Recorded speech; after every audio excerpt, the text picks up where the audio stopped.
there. My name is Steve Gearhart, and as always, this is the Unagi Observer. Thank you so much for stopping by and watching, I think, the last interlude video before we start the 2026 season. Yes, I think this is going to be the last one. I'm going to be taking the first week of March off, and then resuming in the second week of March of the 2026 season of the Unagi Observer proper.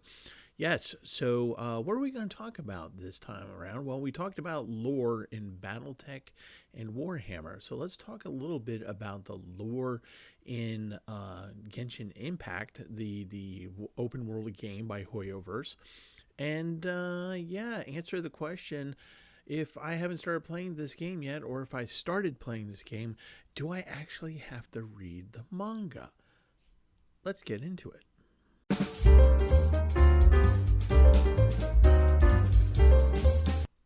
All right, so do you need to read the Genshin Impact manga that is online through the Hoyoverse site? The link will be down below. So it kind of depends. If you are you're thinking about playing the game but you haven't started yet, or maybe you're just started playing the game and you're kind of into the first Archon quest, or maybe you're like me, you've been playing since whenever. And you're in Nodcry right now, so you've played the game this entire time, but you haven't read the manga. Do you need to read the manga, the Genshin Impact manga?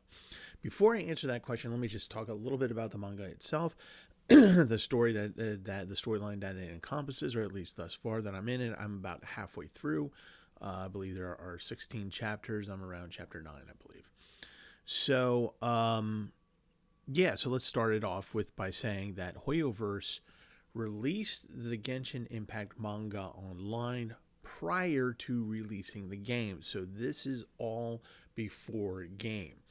So the chapters tell a story, a sort of prelude or prologue, if you will, before you get into the game, which means that, or at least I haven't seen so far, you're not going to see your character Traveler in there. As of chapter 9, I have not seen Traveler or the Abyss siblings, nor has there been any mention of it, nor lights crossing across the sky, indicating that the Traveler is here just yet. So that means that it's way before that, or at least the part that I'm reading right now. It takes place in Mondstadt. So this is a Mondstadt story. You have primarily Mondstadt characters. You're going to see Amber, you're going to see Lisa, you're going to see Jean, you're going to see Diluc, you're going to see Kaya. You're also going to see Vanessa. For those of you who have already been playing the game for a while, you know that that's an important name. You actually get to see Vanessa.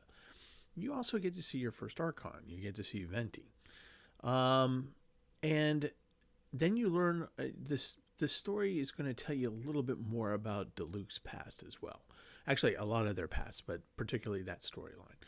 So the manga starts off with a really older, it goes way back in time, centuries, to when Vanessa basically ascended power. And Vanessa, for those of you who don't know or not into the game yet, is basically the precursor of the Knights of Favonius, or not really Knights of Favonius, but kind of Mondstadt as we know it today. And it's her and her people who kind of won the rebellion, so to speak, and with the aid of Venti. And by the way, that's not a spoiler. And, it shows her ascension. So I'm going to leave the ascension part to it as that.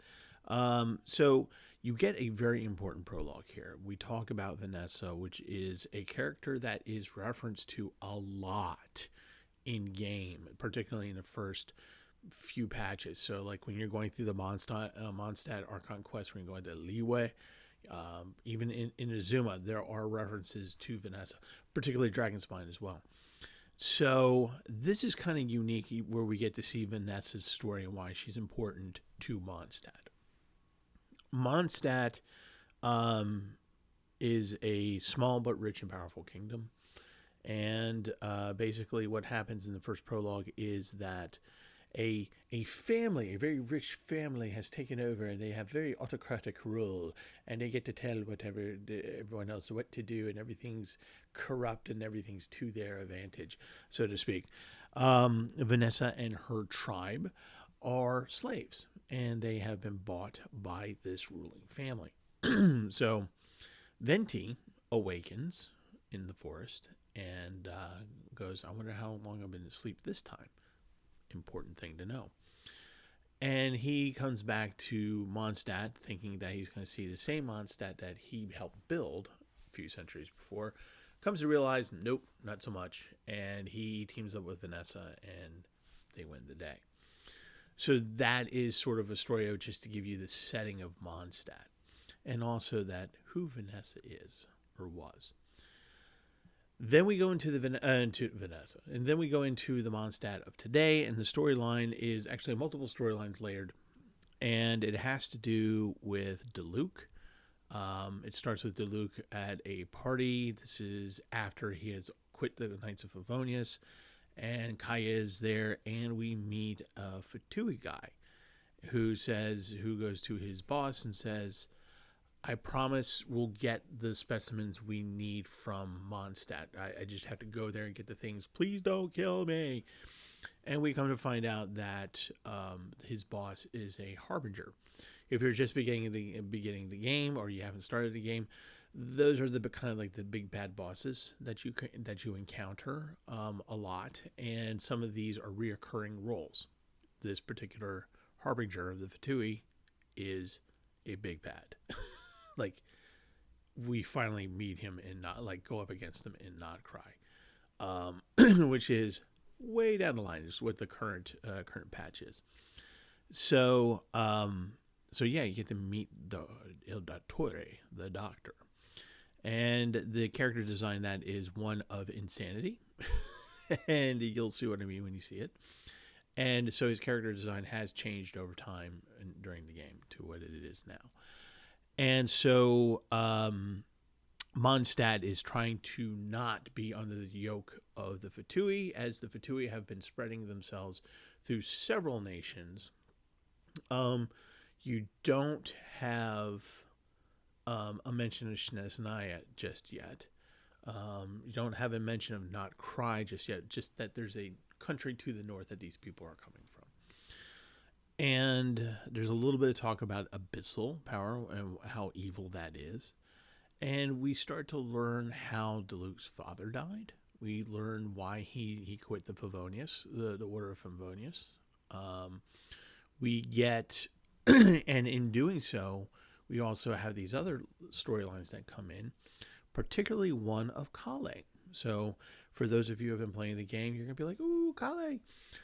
She is from Sumeru, so you get a little bit of Sumeru in there. Actually, there's a big storyline between her and Amber. This is how her and Amber become friends.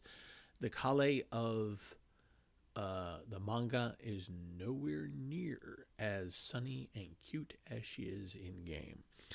And there's a reason. And remember, this is all canon. So we get that interesting storyline interspersed and intertwined with Jean and Lisa trying to figure out some of the Fatui, what's happening, what's going on, and Kaya also doing the same thing. Diluc on his own, and we see Diluc's alter ego as well. And we have a little bit of talk about a vision, and we have a little bit of a talk about delusion. And those are two important things, and they're not a whole lot of detail, but they are just kind of mentioned and presented to you. And I'm at the part in the story where Kale and Amber are off tracking down one set of clues. Kaya's tracking down another set of clues. Lisa is contacting the academy in Sumeru, and they all have to do everything within 3 days before the Fatui come back and go, what happened to our people? I don't want to spoil what happens to the people, but it's awful. Anyway, so that's where I am in the story. The artwork is very nice. It is a manga. When you go online, the manga is read like you would read a normal Japanese manga, but it goes from top to bottom down as well. So you're going to scroll down as you read it online. There is an English version. I think all the chapters are all 16 chapters are in English now. I'm not 100% on that. Double check me. The artwork shows the character designs, which have changed a little bit from the manga to the game. So there will be that a little bit of a change, but it's not huge changes. It's basically, oh, that's Amber. Oh yes, that's Kaya. Yes, that's Jean. That's Lisa. Okay, you know, there's not anything of significant changes. So the storyline is all about what's going on in Mondstadt before Traveler shows up, before Traveler and Paimon show up. All right, so you get the idea of the story. I hope I did that in such a way that there wasn't a whole lot of spoilers. The read on this is very quick. I was able to blow through several chapters in about 30 minutes. It's not very talky, but when it does go a little bit talky, you need to pay attention what's on page because that is important information. It's pretty fast paced. The action is fun to watch. You get a sense of the characters, and then as you play the game, you go, okay, that tracks, that kind of a thing. So overall, kind of well done, and it was a really smart idea on Hoyo versus Part 2. Say, as they're about to launch the game, or they're working on the game to launch it as an open world game, and saying, hey, this is kind of what things are going to look like. So in 2018, they started releasing the chapters of the manga before releasing the game in 2020. Just in time for COVID and being in lockdown. So now that you know that, let's answer the questions. If you are a excuse me, sorry, frog in my throat. If you are a person who's thinking about playing Genshin, but you haven't signed up yet, if you are a person who is currently playing Genshin, but you're right at the beginning of it, like you're still going through the Archon quest, right? And if, let's say that you are a longtime player, do you need to read this manga? Does this manga, is it required reading, is what is, I guess, the question. And the answer is no, it is not. The reason why I say no is simply because when I first started playing the game in 2022, I believe, whenever a few months after Inazuma, the map for Inazuma opened up. So from that time till about last week, I knew that the manga existed, but I never read it up until about a few days ago. So I was able to keep up with the lore and all that good stuff without the manga. But having read the manga, I can say this. If you are a lore person and you've been playing the game for a while, this just adds to it. It adds a richness to Mondstadt. It adds things for you. It adds character, a little bit of character depth. It gives you a little bit more about Diluc. It gives you a little bit more about Kale, the relationship between Kale and Amber. Gives you a wondrous sense of Jean interacting with Lisa. And, it's just for those of us who have already gone through the game and know the important points already, this is kind of a fun thing to tie things together with. And it's just, it's nice. It's good. It's fun. I think you'll enjoy it. If you are thinking about playing the game or you're playing the game and you're still in the first part of it, like the first Archon quest dealing with Dvalin, this is still not required reading, but what this will do for you, it gives you a very good picture of the history of Mondstadt, a good general, I should say, history of Mondstadt. It gives you a reference of Vanessa and an actual visual of what she looks like, which is kind of important because I never knew what Vanessa looked like. And Vanessa pops up in a lot of lore everywhere, just about everywhere. Like I think you can't escape her name no matter where you go in game. So this is kind of nice to see an actual fleshed out person, so to speak, for Vanessa. It also enables you as a beginning player or a player who's about to begin to play. it is going to help you with the lore. It's going to help you connect dots a little bit more quickly. Again, this is about Mondstadt, so if you're talking, so we don't really have Inazuma's not mentioned at all. Sumeru's mentioned. Liyue is not. I don't think is mentioned, at least not until chapter 9. And so I see the benefit of reading this before you play the game, or reading it as as you are playing the first part of the game. It ties in a lot of things very nicely together, and it's not a hard read at all. Like I said, it goes pretty quick. I fully expect to be done with the second half in a matter of like 2 days if I'm taking my time, honestly. So it's easy. So it is. I feel that it is beneficial to you to read them. Now, particularly to those of you who are thinking about playing Genshin, but you haven't started yet and you haven't signed up for it yet, and you want to read the manga before you play, good, do that. But just know that you can actually start the game and start playing the game and getting into the first Archon quest, and at the same time read this. It's fine. These are all, so again, what the manga is dealing with is what happens prior to, as near as I can tell, prior to your character Traveler showing up in game. So this gives you a lot of good information, and it helps you. So when you start coming up with the books that you have to read, you don't have to read them, but you know what I mean. It's good if you do. Then there are going to be names that you'll be able to recognize. There'll be things you go, okay, I know what that is. Sumeru, the Academy. Okay, I heard that. I got a little bit nugget of information. Kale, okay, I know that name. Here's why. And, I haven't met her yet. When am I going to meet her? And so there's a lot of that kind of stuff going on. So yeah, I do think it's beneficial for you to read it before you start playing, or read it as you're just starting to play the game. And if you are like me, where you've played it for a few years and you haven't read it yet, go ahead and do so. It's a fun read, and who knows, there might be a couple things that you didn't realize, or a couple like sort of world view feels type of thing that you might be going, oh, that's why so-and-so did such and such. So, helps connect a couple dots there, if you will. So, in terms of just an entertaining read, even if you don't read the game, or even if you don't play the game, go ahead. I think you'll enjoy it. It's, like I said, it's pretty quick, easy, and who knows, it might entice you to play the game. For the rest of you who plan to play the game or are playing the game, been a long time a player, it's a good thing to read. It's going to help you. It doesn't hurt. It only helps. And it's entertaining. So yeah. Would I recommend it to you? Yes, I would.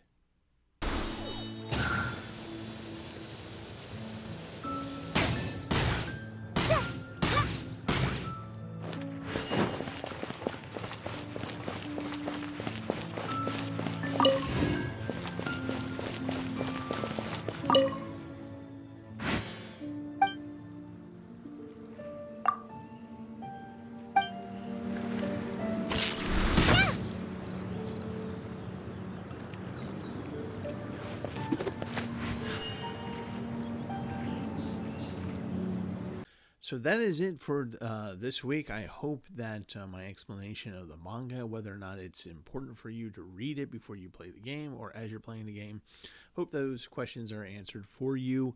Again, no matter what, please read it. I think it's an enjoyable read. So yeah, that is going to be it for what I believe is going to be the last interlude video. There might be a little thing that comes up next Sunday or not. I don't know. But we'll see how I'm doing.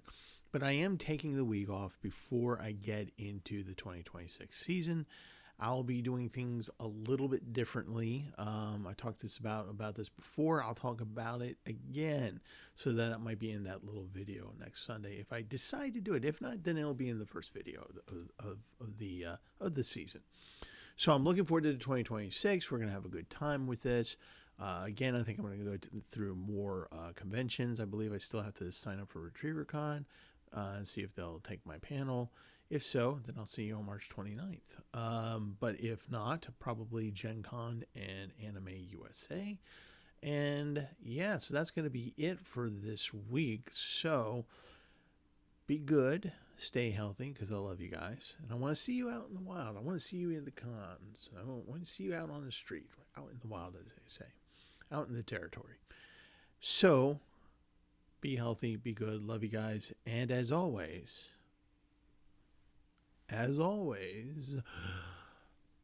watch more anime.